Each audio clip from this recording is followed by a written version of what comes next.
오늘은 나답과 아비후의 죽음이라는 이런 제목으로 말씀을 드리겠습니다. 오늘 말씀은 매우 충격적인 사건을 다루고 있습니다. 제사장이자 제사장의 아들인 나답과 아비후가 하나님의 심판을 받아 목숨을 잃었기 때문입니다. 이 사건의 시점이 매우 중요합니다. 하나님께서는 이스라엘 백성들에게 제사 드리는 법을 알려주셨습니다. 그리고 이 제사 드리는 법을 알려주신 다음에 이제 이스라엘 백성들이 하나님께 제사를 드릴 수 있도록 하기 위하여 제사장을 임명하죠. 제사장 위임식을 무려 7일 동안 진행합니다. 제사장은 레위지파 중에서 아론의 가문만 제사장이 될 수 있었습니다. 특별히 하나님의 선택을 받아 구별된 사람들이죠.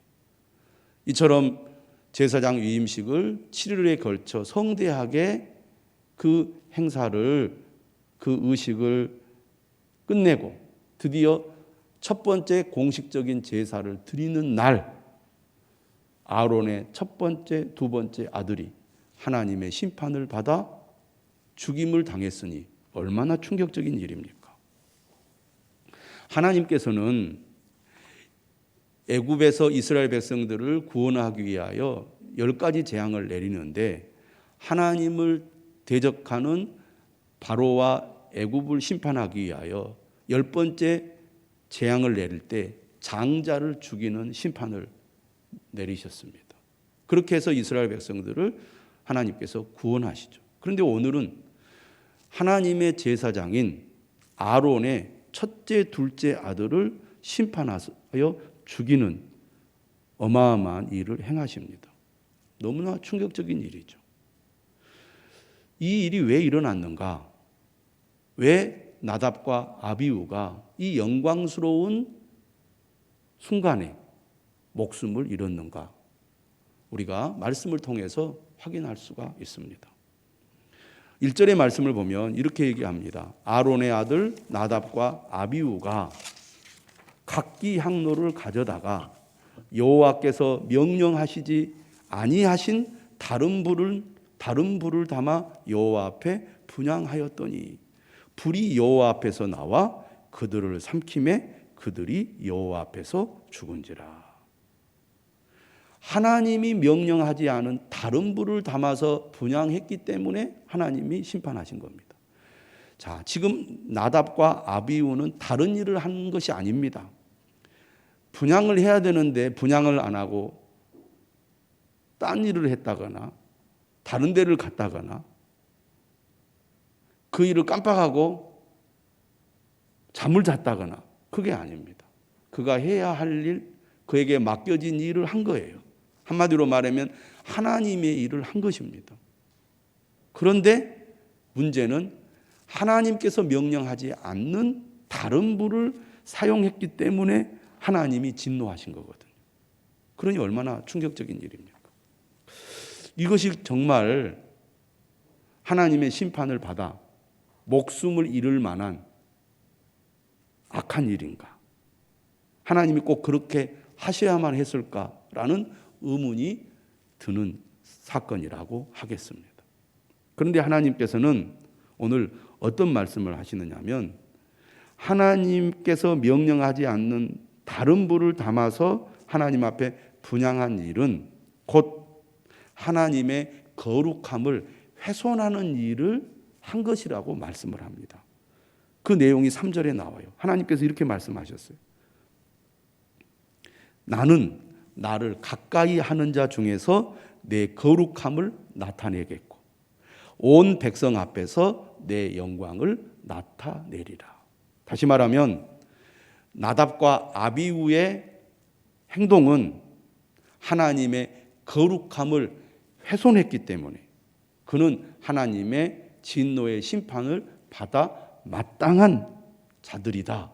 하나님은 그렇게 판결을 하신 겁니다.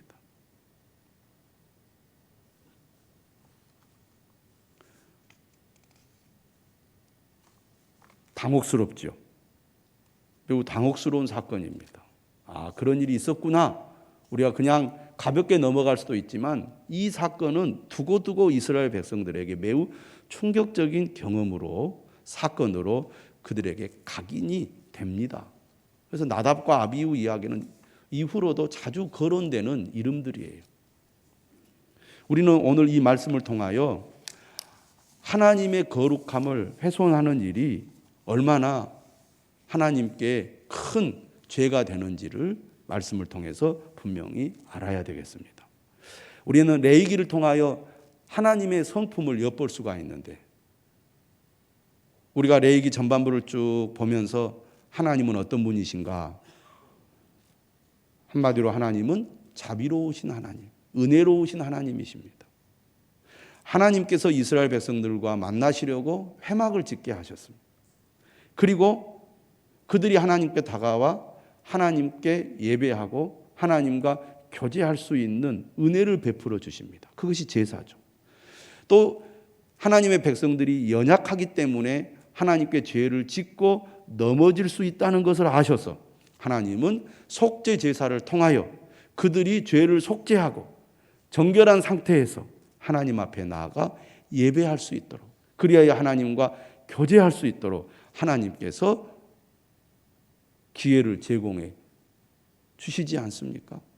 이러한 이 제사를 통하여 하나님은 은혜롭고 자비로우시며 그들이 연약하여 넘어질 때 회복할 수 있는 기회를 제공해 주시는 참 좋으신 하나님이시다라는 것을 우리는 레위기를 통해서 알게 됩니다. 그런데 레위기 전체를 흐르는 하나님의 가장 핵심적인 성품은 뭐냐? 바로 거룩함입니다. 여러분, 우리가 하나님을 믿고 따를 때 꼭 잊지 말아야 될 것이 있습니다. 하나님은 은혜롭고 자비로우시며 노하기를 더디하시는 참 좋으신 사랑의 하나님이시지만 그와 함께 하나님은 죄를 미워하시고 죄를 벌하시는 거룩하신 하나님이라는 사실 또한 잊어서는 안 됩니다. 나는 너를 사랑한다. 나에게 와라. 내가 너와 함께 하기를 원한다. 아, 하나님 참 좋으신 분이기 때문에 우리가 아무렇게나 해도 되는구나. 사람이 그렇잖아요.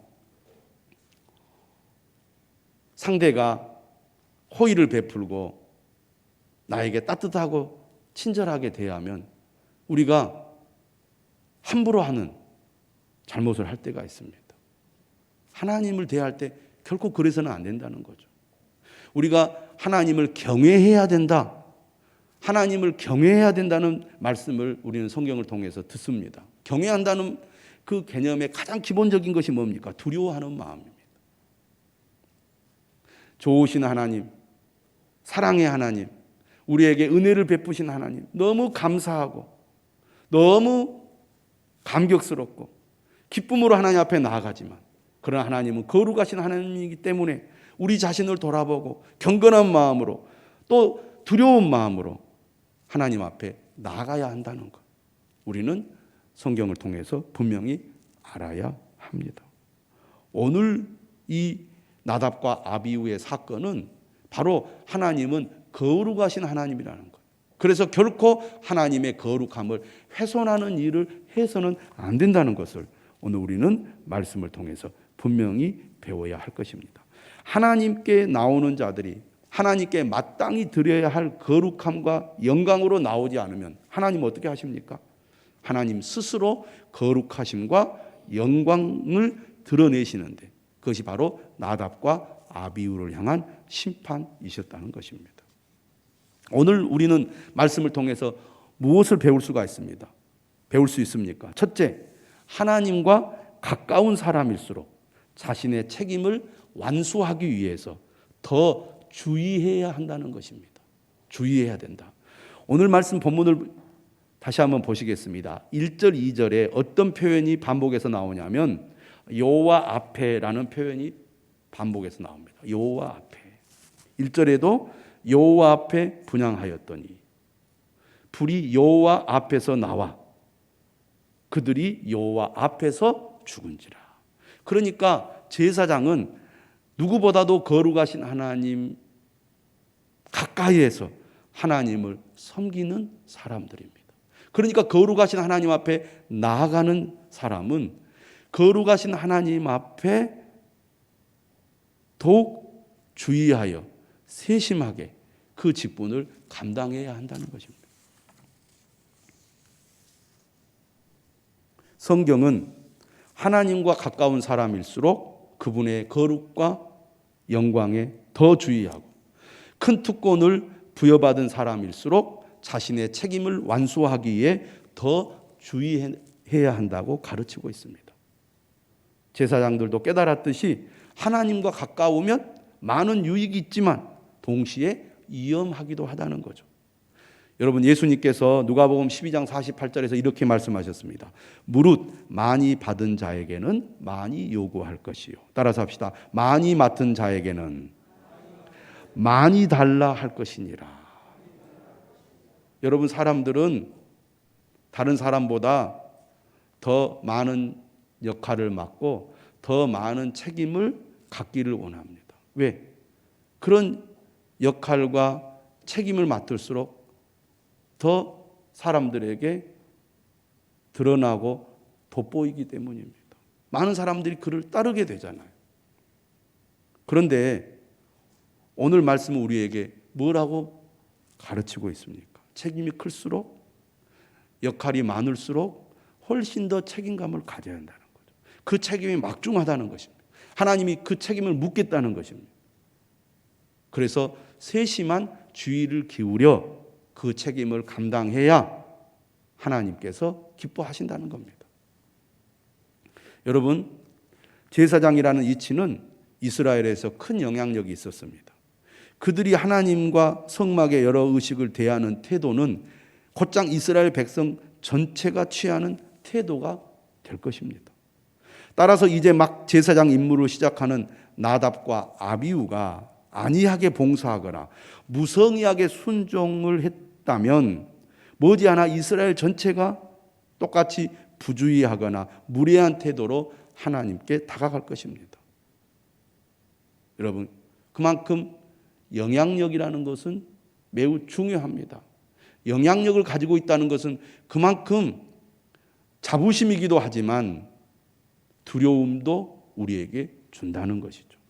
오늘 이 제사장 이야기를 어떻게 적용해야 될까요? 누가 적용해야 될까요? 아마 여러분들은 이 말씀을 보면서 이건 목사님만 들으면 돼.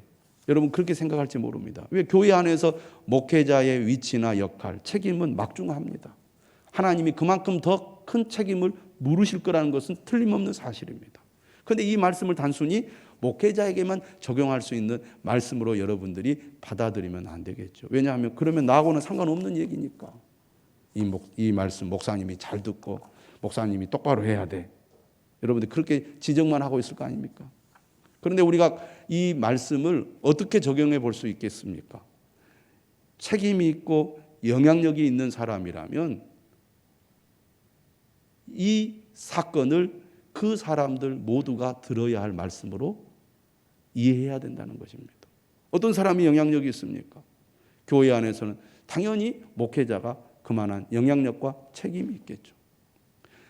사람들을 섬기고 봉사하는 위치나 역할에 있다면 그 사람은 그 사람 나름대로의 책임과 그 사람의 그 역할이 하나님께 중요한 책임을 가진 위치라는 것을 기억할 필요가 있습니다. 셀 리더가 그렇습니다. 교사들이 그렇습니다. 부서의 책임자들이 그렇습니다. 여러분, 각 가정에서 가족들을 하나님께로 이끌어야 할 믿음의 가장이라면 그 역시 그 가정에서는 지도자고 책임자라고 할 수 있겠죠. 내게 주어진 임무와 사명, 그 역할과 지위를 우리는 기억하고 책임이 클수록 하나님께서 더 많은 것을 요구하신다는 것, 더 세심한 주의를 기울여 하나님의 말씀에 귀를 기울여야 한다는 것을 우리가 꼭 기억해야 할 것입니다. 그렇게 우리가 이 말씀을 적용해야 되지 않겠습니까? 오늘 말씀은 하나님의 말씀을 결코 가볍게 여겨서는 안 된다는 것을 우리에게 가르쳐 주고 있습니다. 이렇게 우리가 한번 상상해 볼 수 있어요. 수많은 사람 중에 하나님은 하필이면 나를 제사장으로 삼아 주셨어요. 아론이 제사장이 되었고 그의 아들들은 자동적으로 그 아버지 때문에 제사장이 되었어요. 그래서 성대하게 제사장 위임식을 거행했습니다. 그 전에 어떤 일이 있었습니까? 성막을 지었습니다. 그리고 제사장 직분을 임명받았어요. 7일 동안이라. 그리고 드디어 공식적인 첫 제사를 드렸습니다. 야, 드디어 놀라운 직분을 받아서 우리가 그 직분을 수행하는 일을 시작했구나. 얼마나 흥분이 되고 또 야, 내가 잘해야지, 열심히 해야지. 아마 그런 열정도 그의 마음 안에 있었을 것입니다. 그런데 아무리 열정이 넘치고 감정이 복받쳐 오른다고 해서 하나님의 말씀을 대충 따르거나 순종하지 않아서는 안 된다는 것. 이것을 우리는 오늘 말씀을 통해서 배워야 돼요. 좋은 의도가 정확한 순종을 대신하지 못하고 선의의 열정이 예배의 규율과 신중함을 대신하지 못한다는 것입니다. 여러분, 다윗 이야기를 기억하실 겁니다. 다윗이 예루살렘을 수도로 삼고 정말 하나님을 뜨겁게 사랑하고 하나님을 섬길 때 그의 마음속에 하나님의 성막, 법궤를 예루살렘으로 옮겨야 되겠다. 그 마음이 불타오르게 됩니다. 그래서 어디에 있는지를 찾아서 드디어 이제 하나님의 법궤를 예루살렘으로 옮기게 됩니다. 어떻게 하면 하나님의 법궤를 우리가 멋지게 영광스럽게 옮길까? 그가 생각한 끝에 새로운 수레를 만들어서 그 수레에 법궤를 싣고 예루살렘으로 옮기자. 그렇게 결정을 하고 명령을 내립니다. 그래가지고 이제 법궤를 새 수레에 싣고 옮기는데 이 수레를 끄는 소가 나곤의 타작마당에서 갑자기 이렇게 뛰었단 말이에요. 그러니까 수레가 흔들리지 않았겠습니까? 흔들리는 바람에 법궤가 바닥에 떨어질 수 있으니까 그것을 몰던 우사가 법궤를 잡았어요. 왜? 떨어지지 않아야 되니까. 그런데 법궤를 그 만진 것 때문에 우사가 그 자리에서 즉사하고 말았습니다. 다윗이 두려움에 떨어서 어떻게 하나님의 궤를 내가 예루살렘으로 가져오겠느냐 하고 돌려보내서 오베데돔의 집에 3개월이 있게 되지 않습니까? 그런 나중에 알게 됩니다. 하나님의 궤는 반드시 레위인들만이 어깨에 메고 운반해야 된다는 것을 알게 됩니다. 그는 열정이 넘쳤지만 하나님의 말씀을 정확히 알지 못했기 때문에 이런 실수를 한 것이었습니다. 그리고 그 실수 때문에 결국 사람이 하나님의 심판을 받아 죽게 된 것이죠. 하나님의 말씀을 세심하게 알고 따르는 노력을 기울여야 된다는 것. 이것이 책임자에게 주어진 임무라고 하겠습니다. 하나님의 명령에 순종하는 것이 얼마나 중요합니까? 결코 부주의해서는 안 된다는 겁니다. 여러분, 모세는 어떻게 했습니까? 모세는 지금까지 이스라엘 백성들을 이끌어오면서 철저히 하나님의 명령에 순종했습니다. 특히 우리가 이 8장에 보면 어떤 내용이 나오느냐면 위임식 이야기가 나오는데 그 위임식 말씀을 여러분들이 읽어보시면 어떤 말씀이 계속 반복되어 나오냐면 여호와께서 모세에게 명령하신 것과 같았더라. 이 말씀이 계속 반복해서 나오는 것을 우리가 알 수가 있습니다. 모세가 이스라엘의 지도자로서 그 많은 숫자를 애굽에서 데리고 나와 광야로 이끌어 낼 수 있었던 비결은 어디에 있습니까? 그는 하나님께서 맡겨주신 직분을 귀하게 여기고 그 직분을 수행하기 위하여 자신의 감정이나 뜻대로 하지 않고 하나님의 말씀에 귀를 기울여 철저히 그 말씀에 순종했기 때문에 직분을 감당할 수 있었습니다. 그것이 모세로 하여금 이스라엘을 40년 동안이나 이끌 수 있게 만든 비결이에요. 그리고 9장에서 드디어 이제 공식적인 첫 제사가 드려질 때 모세가 아론에게 그리고 제사장들에게 뭐라고 명령하느냐 하면 이렇게 말합니다. 한번 따라서 합시다. 여호와의 명령대로 하라. 네, 여호와의 명령대로 하라. 9장 7절에 그렇게 말합니다. 제사장. 그만큼 책임이 큰 직분을 받은 제사장에게 가장 중요한 것은 하나님의 명령대로 하는 것입니다.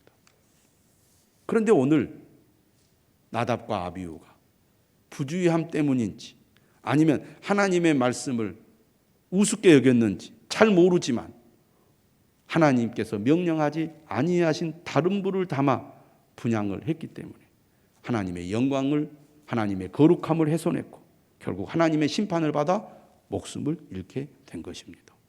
모세 역시 정말 잘했잖아요. 그런데 딱 한 번 하나님의 명령을 어긴 것 때문에 가나안에 들어가지 못하게 되지 않습니까? 책임이 클수록 하나님께서 더 엄하게 다루신다는 겁니다. 하나님 너무하지 않습니까? 한 번 불순종했다고. 그 불순종도 우리가 볼 때는 그렇게 그게 큰 불순종인가 싶어요. 왜? 백성들의 잘못 때문에 모세가 화가 나서 한 행동이었거든요.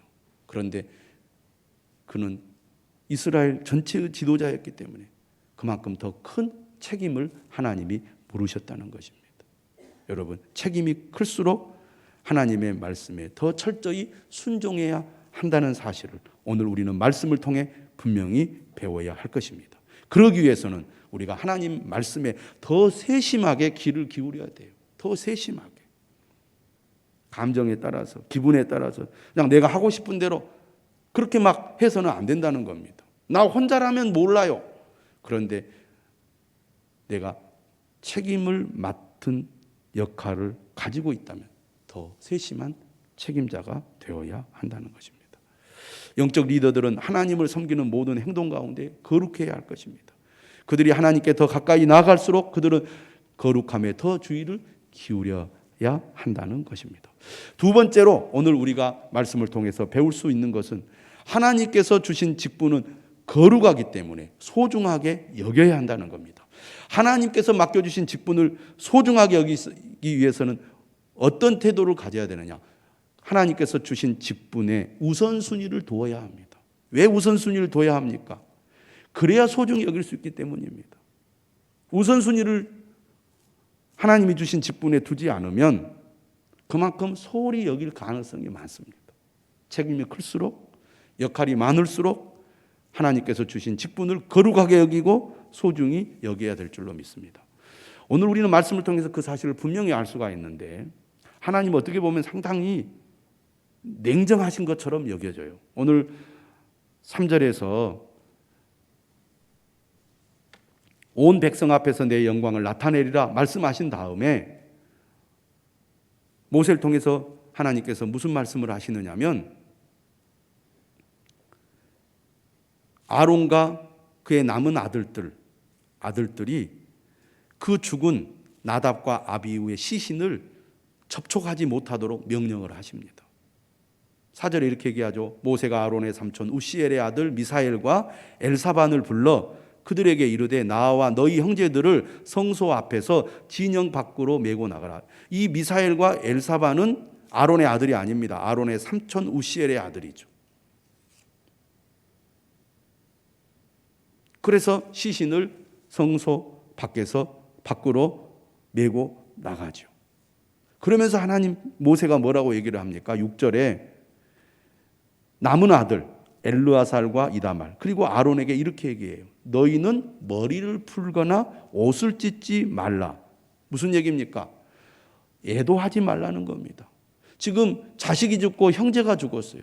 너무 충격적인 사건을 지금 경험했는데 울지 말라는 거예요. 애도하지 말라는 겁니다. 왜? 이들은 하나님의 심판을 받아 죽었기 때문이라는 거죠. 만지지도 말고 장례에 참여하지도 말고 울지도 말라는 겁니다. 왜 그렇습니까? 지금 너희들이 맡은 제사장의 직분은 그 무엇과도 비교할 수 없는 너무너무나 중요한 직분이기 때문이라는 거죠. 그 직분을 수행하는 것을 뒤로 미뤄서는 안 된다는 겁니다. 그것이 지금 더 중요하다는 것입니다. 비록 엄청난 충격적인 사건이 벌어졌지만 정신을 바짝 차리고 너에게 맡겨진 이스라엘 백성 전체를 위한 직분을 수행하라 그런 얘기입니다. 그래서 6절 끝에 뭐라고 말하느냐면 그리하여 너희가 죽음을 면하고 여호와의 진노가 온 회중에게 미침을 면하게 하라. 제사장 직분을 제대로 수행하지 못하거나 하나님의 거룩함을 훼손함으로 제사장으로 인하여 이스라엘 백성들 전체가 하나님의 진노를 사게 해서는 안 된다는 겁니다. 여러분, 국가에서도 사고가 나고 무슨 일이 벌어져서 온통 정신이 없는 순간에도 책임을 맡은 사람은 그 책임을 감당하는 것을 우선순위에 두고 그 책임을 충실히 감당해 냅니다. 전쟁이 일어나고 사고가 일어나고 막 재앙이 일어나도 책임을 맡은 사람들이 그 책임을 다하지 못하면 나머지 사람들이 엄청난 피해나 손해, 재앙을 당하기 때문에 그렇지 않습니까? 보통 사람들은 와, 큰일 났다고 놀라고 도망가고 숨고 그러지만 책임자는 그 문제를 해결하기 위해서 뛰쳐나가고 그 일에 뛰어들어갑니다. 우선순위를 거기에 두는 거죠. 마찬가지입니다. 하나님의 직분을 맡은 자들도 그 직분을 소중히 여긴다면 그 직분을 수행하는 일에 우선순위를 두어야 합니다. 여러분, 하나님께서 맡겨주신 직분을 받으셨습니까? 내게 맡겨주신 직분이 분명히 있습니까? 그 직분을 수행하는 것을 삶의 우선순위에 둘 수 있기를 바랍니다. 마지막으로 세 번째, 그 직분을 잘 감당하기 위해서는 어떻게 해야 된다고 말합니까? 8절, 여호와께서 아론에게 말씀하십니다. 하나님께서 모세를 통하지 않고 아론에게 직접 말씀하는 경우는 여기가 유일하다고 합니다. 이렇게 얘기해요. 너와 네 자손들이 회막에 들어갈 때는 포도주나 독주를 마시지 말라. 포도주나 독주를 마시고 회막에 들어가지 말라는 거예요. 그리하여 너희 죽음을 면하라. 이는 너희 대대로 지킬 영영한 규례라. 그리하여야 너희가 거룩하고 속된 것을 분별하며 부정하고 정한 것을 분별하고 또 나 여호와가 모세를 통하여 모든 규례를 이스라엘 자손에게 가르치리라. 9절의 말씀에 비춰 볼 때 아마 1절의 나답과 아비후가 너무 기분이 좋고 흥분해서 포도주나 독주를 마시지 않았을까? 그렇게 추측을 해봅니다. 물론 그것은 우리가 자세히 알 수는 없죠. 그러나 9절에서 이런 말씀을 했다는 것은 그것과 연관이 있지 않을까라고 해석을 하는 거예요. 그러다 보니까 분별력이 떨어져서 하나님께서 명령하지 않은 다른 불을 담아 여호와 앞에 분향했을 가능성이 있다는 얘기죠. 책임자는 분별력이 있어야 됩니다. 그래야 그가 맡은 사람들을 바른 길로 이끌 수 있겠죠. 그리고 제사장을 보면은 왜 거룩하고 속된 것을 분별하고 부정하고 정한 것을 분별해야 되느냐? 그래야 하나님께서 모세를 통하여 주신 모든 규례를 이스라엘 자손에게 가르칠 수 있기 때문입니다. 바른 인도자, 지도자의 역할을 수행할 수 있어야 된다는 거죠. 에베소서 5장 18절은 말씀합니다. 술 취하지 말라. 이는 방탕한 것이니 오직 성령으로 충만함을 받으라. 그런데 이 말씀 앞에 어떤 내용이 있느냐면 이런 내용이 있어요. 에베소서 5장 15절에서 17절에 보면 이렇게 말합니다. 그런즉 너희가 어떻게 행할지를 자세히 주의하여 지혜 없는 자 같이 하지 말고 오직 지혜 있는 자 같이 하여 세월을 아끼라. 때가 악하니라. 그러므로 어리석은 자가 되지 말고 오직 주의 뜻이 무엇인가 이해하라. 오직 주의 뜻이 무엇인가 이해하라. 영적인 분별력을 가져야 된다는 거죠. 지도자는, 하나님의 백성들은 그러기 위해서 무엇이 필요하다는 거예요? 술 취하지 말아야 하고 오직 성령으로 충만함을 받아야 된다는 말씀입니다. 오늘 우리가 하나님의 직분을 받아 그 책임을 잘 감당하기 위해서는 무엇보다도 분별력이 있어야 되겠습니다.